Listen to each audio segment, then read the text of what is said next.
Muy buenas tardes, mi gente, con ustedes aquí la Comadre B with another episode of Comadreando aquí y con café. Today is Tuesday, July 23rd, 2024. Yes. Happy Taco Tuesday. Please, guys, si van a salir, nomás no se pongan bien arañas. I always tell you, do not drink and drive. I know today is a very popular day to go out and get those 2-for-1 specials on tacos and drinks. I want to send out my saludos like always to my mom. Hi, mom.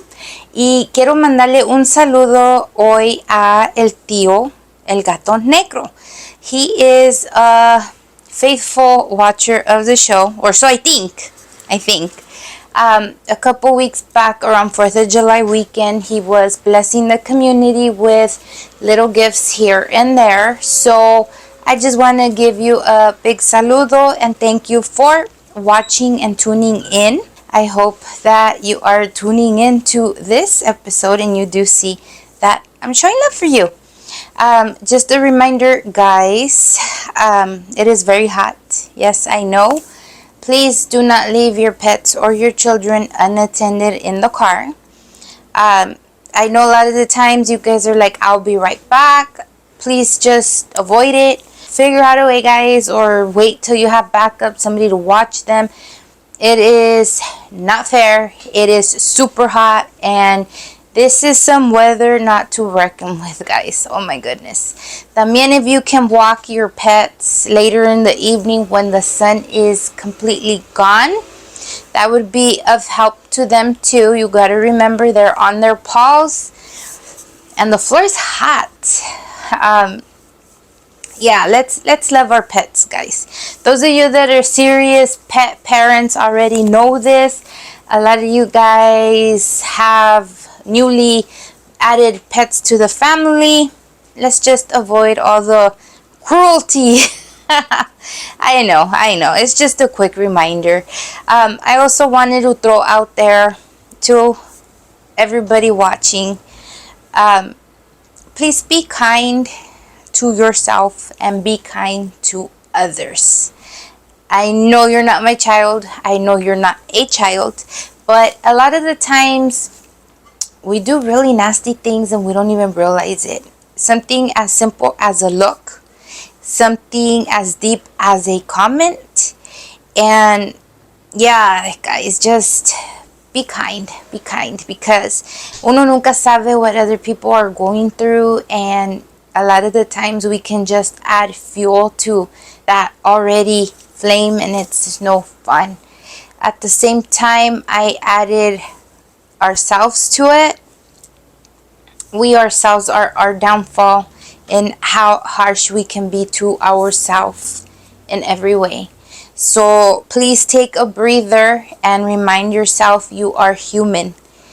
If you are working on that project that seems impossible, please just take a quick break, analyze what you're doing, maybe approach it a different way. Where there is a will, there is a way, but do not stress yourself out over it. I find myself here and there, and I myself have to stop myself and remind myself of all of this. So this is my way of relating that message to you guys. You know, you're only human. There's only so many hours in the day. So just pace yourself, take a deep breath, take a quick break, and reapply. I promise you, les va a salir bien las cosas. Today we are going to talk about the third installment to the Zoot Riots. I know this has been a very long awaited episode. I started the first two the first week of June. We are now mid-July. Like I said, I do apologize. I already had all this programmed then, so it's just pretty much a late recording. But here I am. I would like to start off with just a simple recap of everything we had gone through already. Zoot Zoot Riots started back in 1943, June of 1943. It was just a race war, that's what it was, between sailors and what was known as the Pachuco community. That's where it started.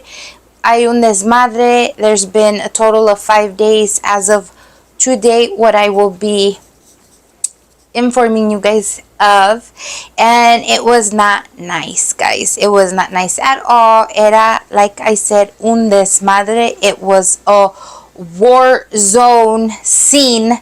It was something that was completely out of control in the area of Los Angeles. That's where the heart was, the extinct town of the Chavez Ravine. Okay, the Pachuco style came to be, like I mentioned, in the early 40s. It is the clothing, the style of what was big in the jazz scene with those artists, the entertainers of that time.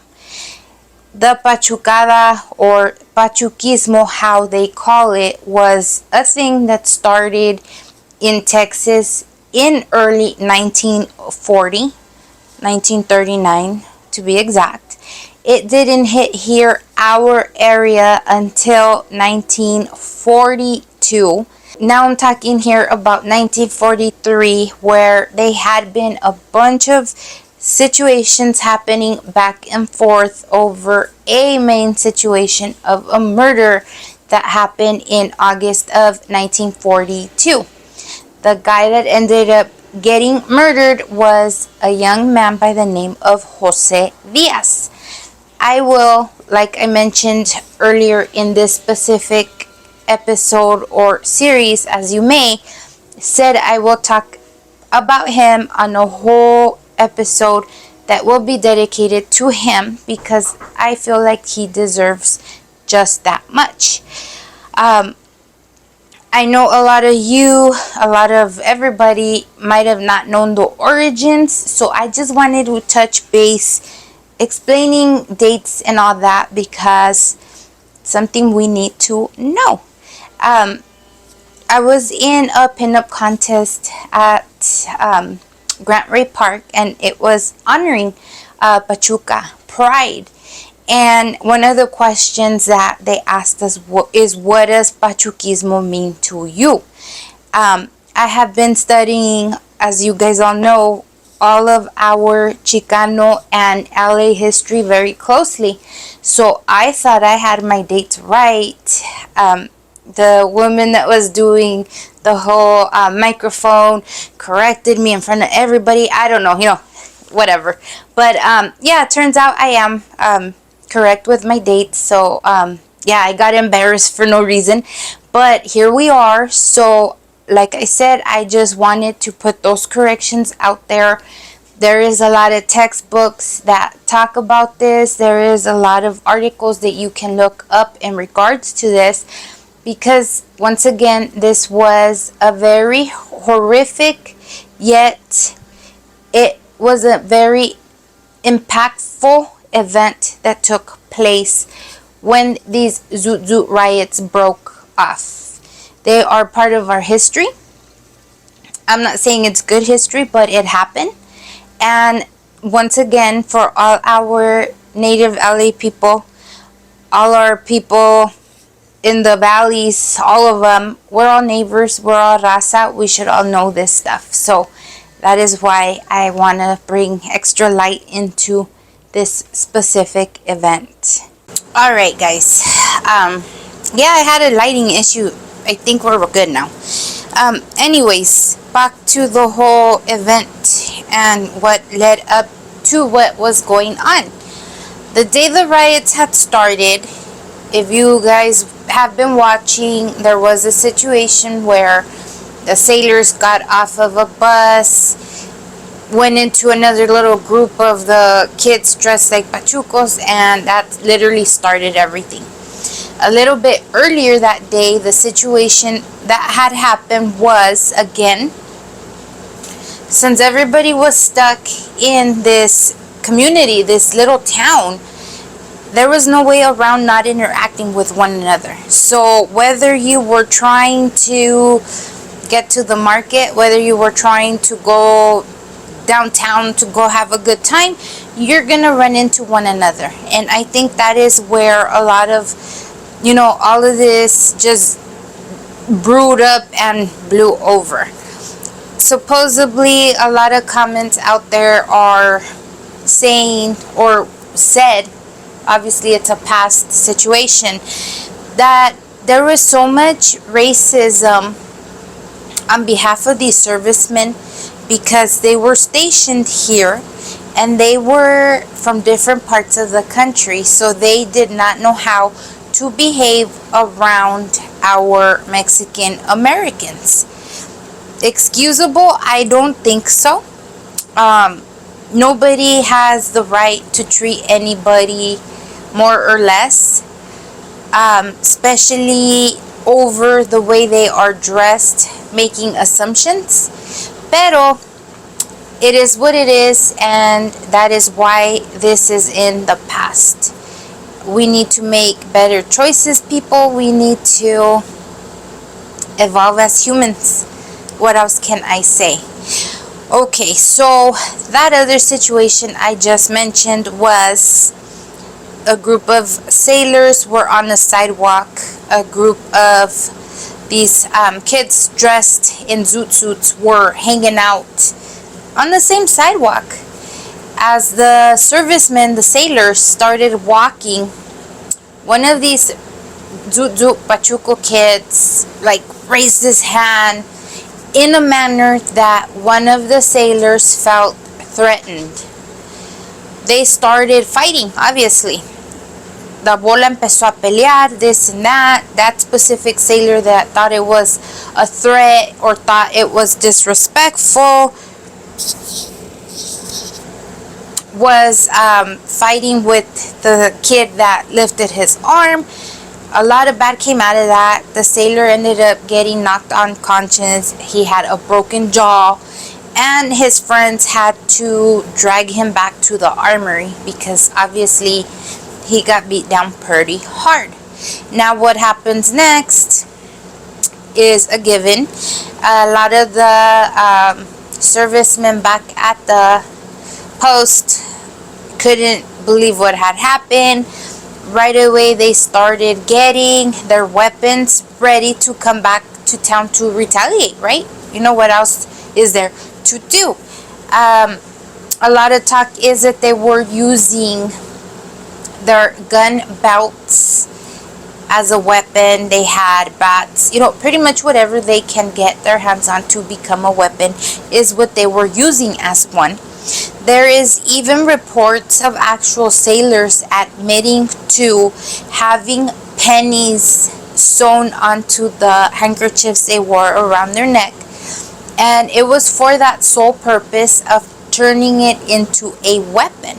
So if they were crossing town, había un grupo de estos muchachos, which by the way, yes, there was a lot of pachuquismo going on at that time.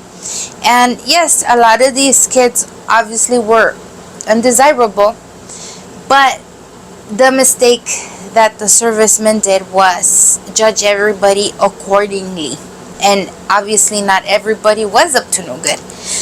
Well, anyways, the orderlies put these rolls of pennies sewn into these handkerchiefs that the guys would carry, the sailors, and they were instructed that if they felt threatened or if they needed to protect themselves, take that handkerchief off and use it as a weapon, which, guys, was a very common weapon that they were using in that time because it was there, it was obtainable, it was free, and they already had it part of their uniform. So you can just imagine las golpizas que le ponían a los kids, these other kids, with these pennies, 13 pennies. What was going on, like I mentioned in a previous episode, all hell broke loose. The servicemen were breaking into any establishment that they thought would be a large group of the Pachucos, which in all reality was just the hunt over Mexicans. As sad as that sounds, that's what it was. They went into the theaters, and there is actual statements of still surviving people that remember all these events very well. And they recall que había escándalo, shouting and this and that, men. And all of a sudden, in the middle of the film, these lights go on, and everybody's like, what's going on? You turn around, and it's the servicemen beating on the Mexican men. There's also witness statements of that event where women just seeing what was going on. Their dates are getting beat up. They're running for cover, just hiding under counters wherever they could to just stay clear of everything that was going on. The theater incidents specifically says that 12 and 13-year-old boys were also beaten and had their clothes taken away and burned and everything else. So once again, it was a scene from a scary movie, because that's ugly. Imagine these kids, these 12, 13-year-old boys, they're your sons, your nephews, and they're going through this, getting beat up by grown men that have some training just because they are Mexican. Once again, whether they were wearing the clothes, the Zoots or not, Mexicans were the target of what was going on.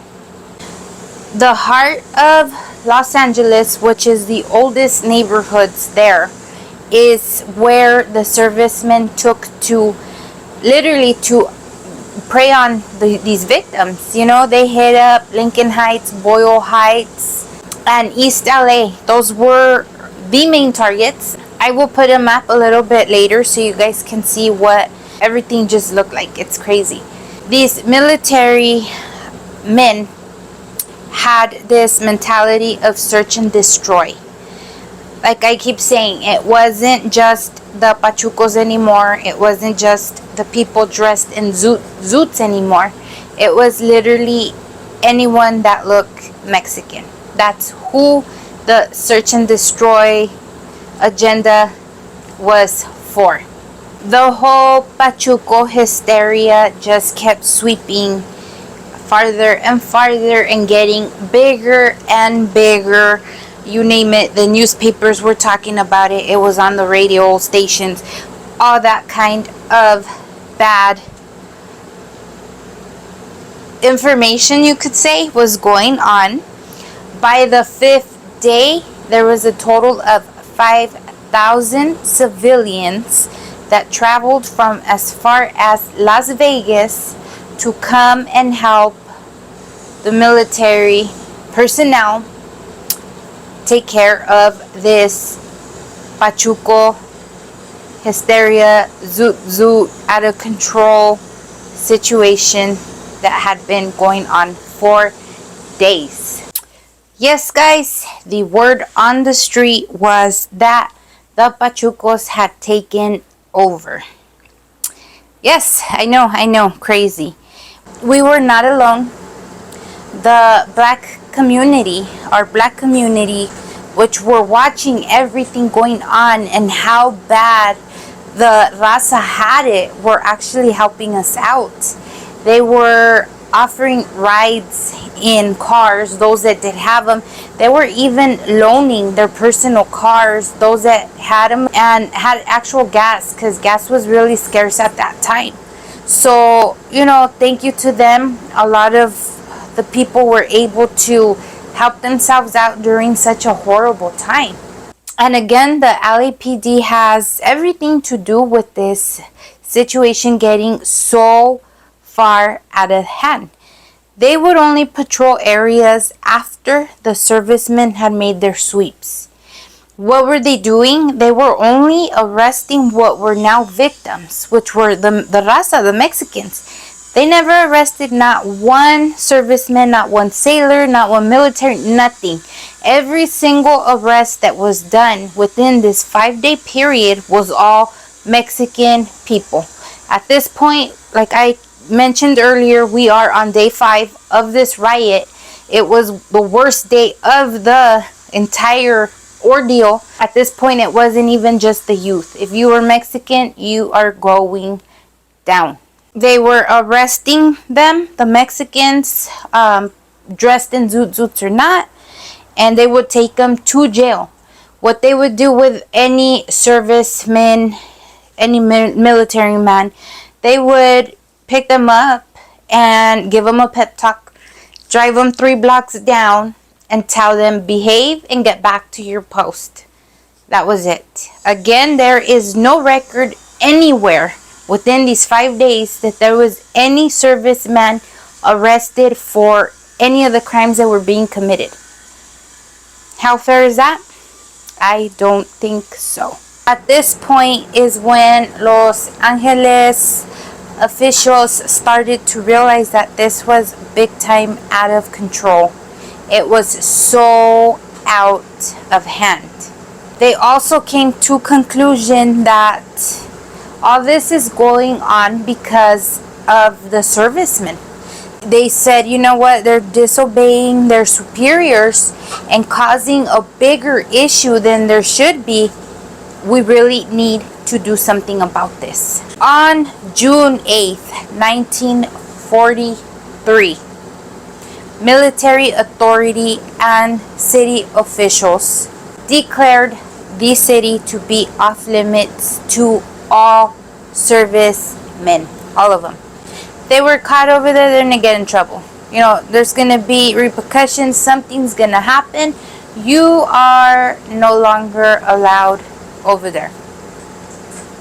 Good, about time, right?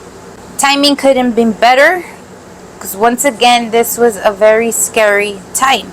At this point, we already had women that were being raped, all the humiliation. You're beating down on all these people, period, left and right, just because they're Mexican, once again, and all for nothing. You know, one thing started because of the pachucos and this and that.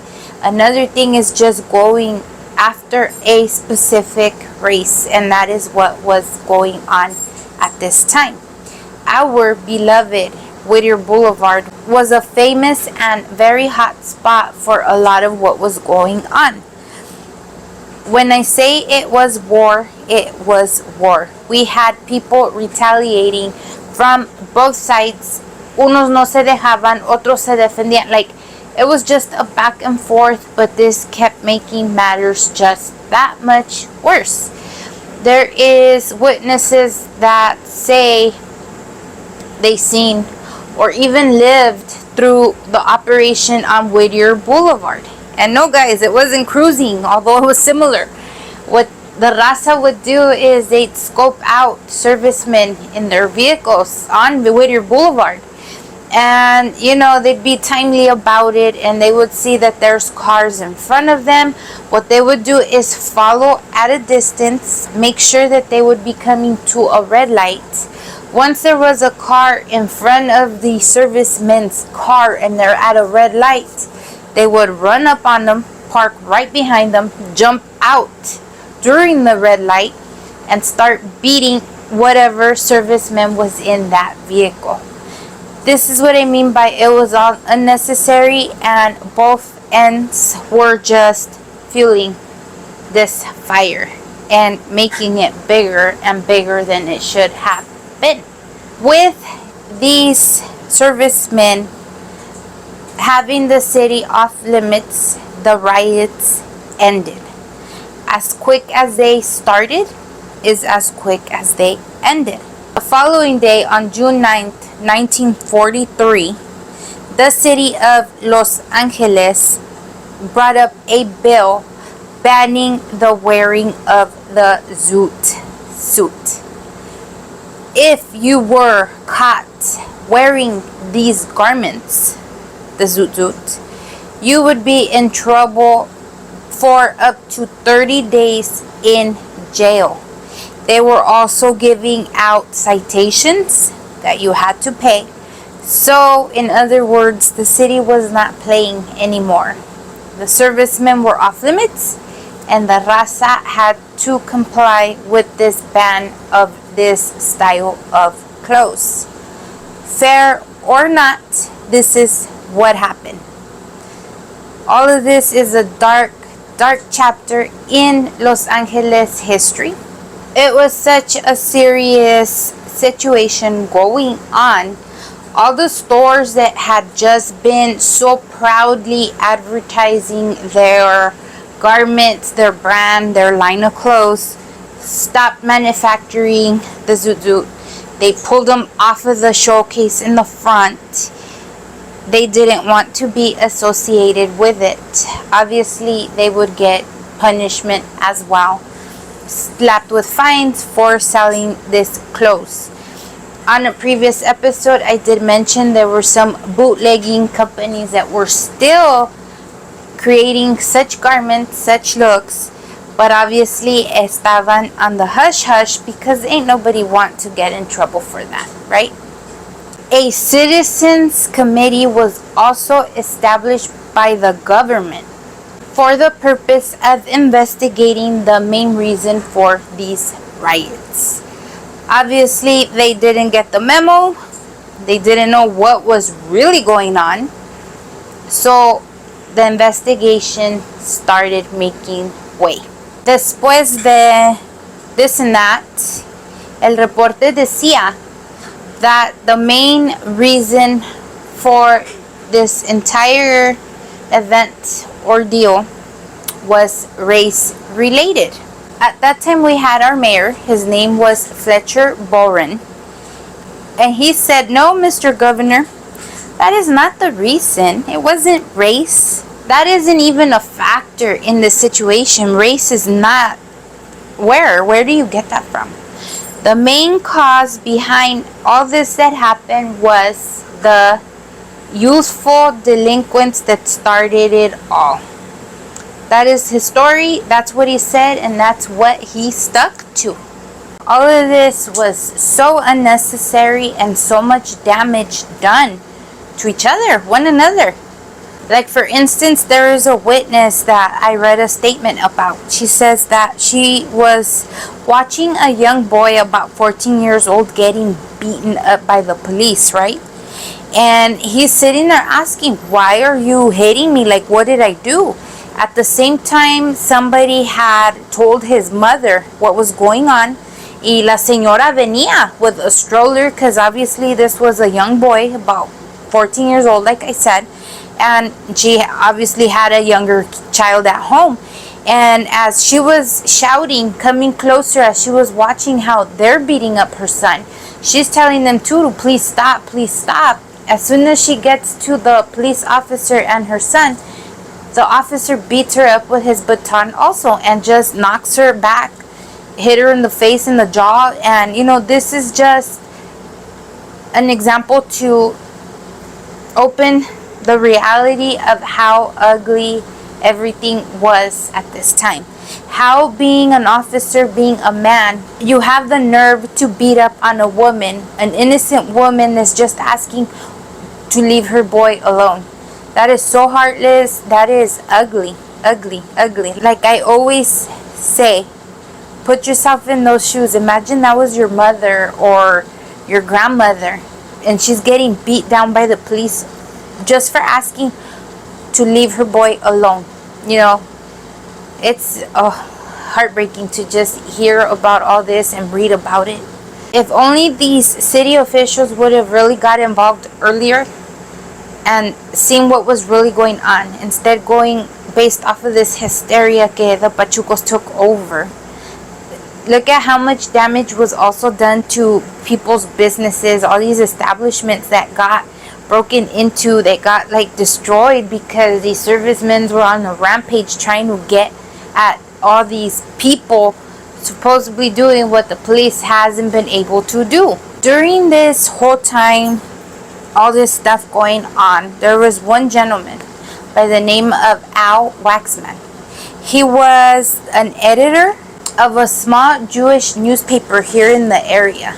It was called the East Side Journal. Now, Mr. Waxman actually wanted to help con todo el desmadre. He got involved with the community.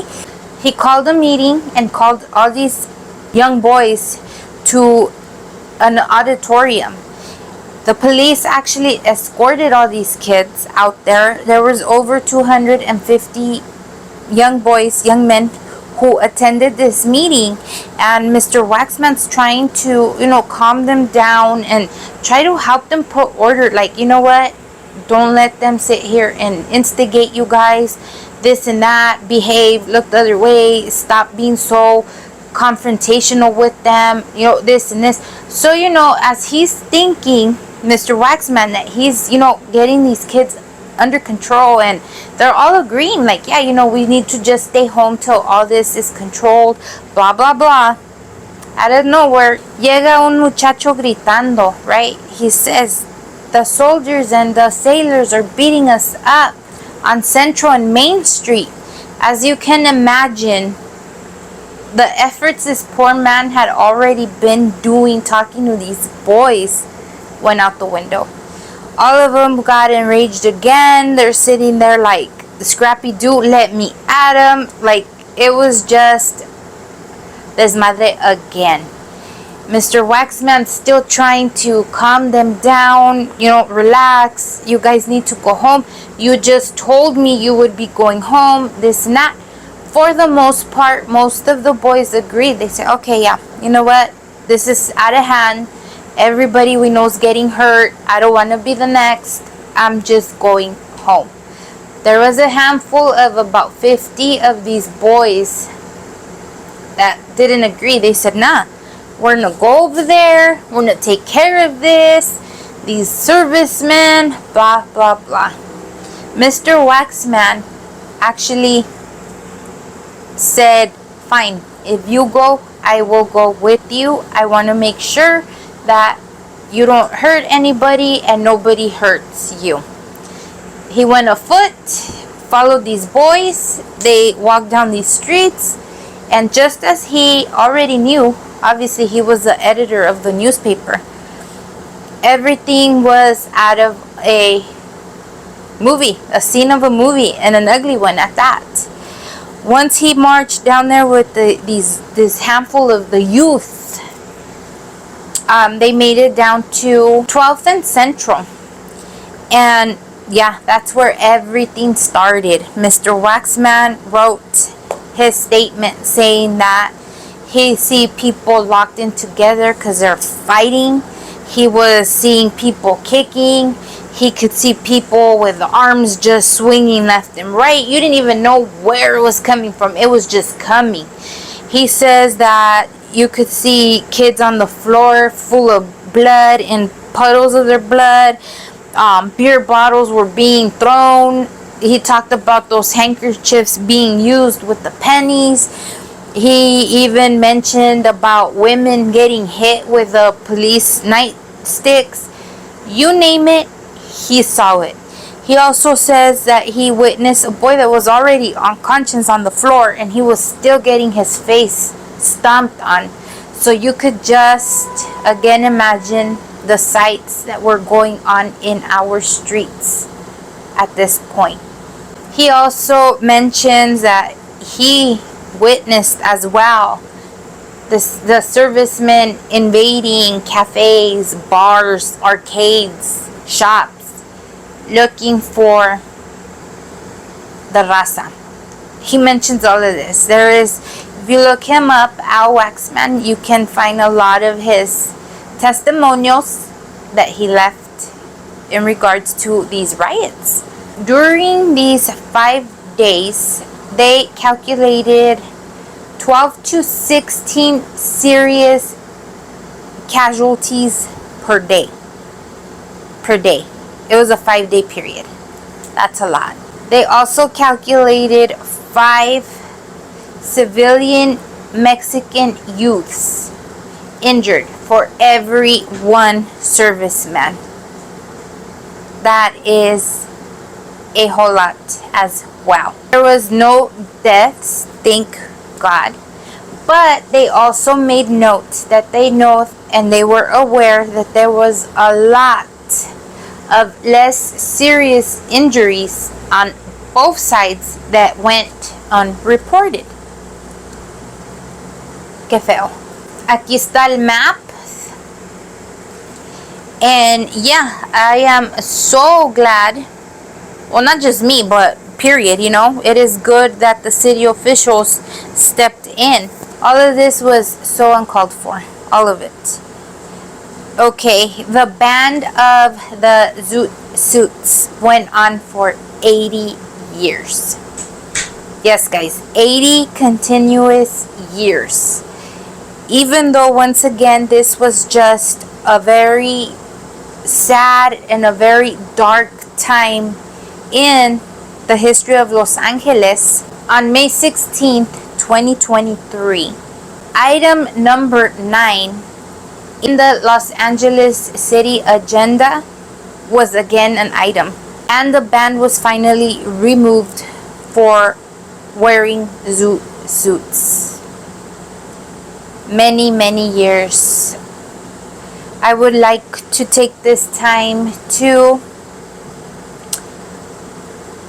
honor all the people that were hurt in this time. All the innocent people that got hurt, I should say. Obviously, people act in a certain way. You do a certain thing, you're gonna get a reaction from the other party. This is exactly what happened here. I will never stop saying it was uncalled for, because in all reality, it was uncalled for. It was one of those things that was used solely for that purpose of humiliation, because there's no reason to sit here y encuerar a la gente y quemarle sus cosas. Just as the boys were saying in the meeting, because there was a part where Mr. Waxman said that these boys were like, isn't this a free country? Shouldn't we be able to wear whatever we want? That was the truth. You know, one thing is the Pachuco riffraff that were up to no good. Another thing was the fashion of the Zoot Zoots that was very big, and obviously everybody was trying to wear. And another thing is just plain disrespect, as there was a lot of. And unfortunately, that in itself is the main element behind this huge problem that we all faced. And at the end of it all, for what? Con eso los dejo, raza. This was the final installment of the actual Zoot riots. Jose Diaz's anniversary is coming up soon, so once again I will make a whole episode about him and what happened with his story, because it is worth speaking of. Y pues con eso los dejo, raza. I hope you have a wonderful rest of your evening. Los adoro. Bye.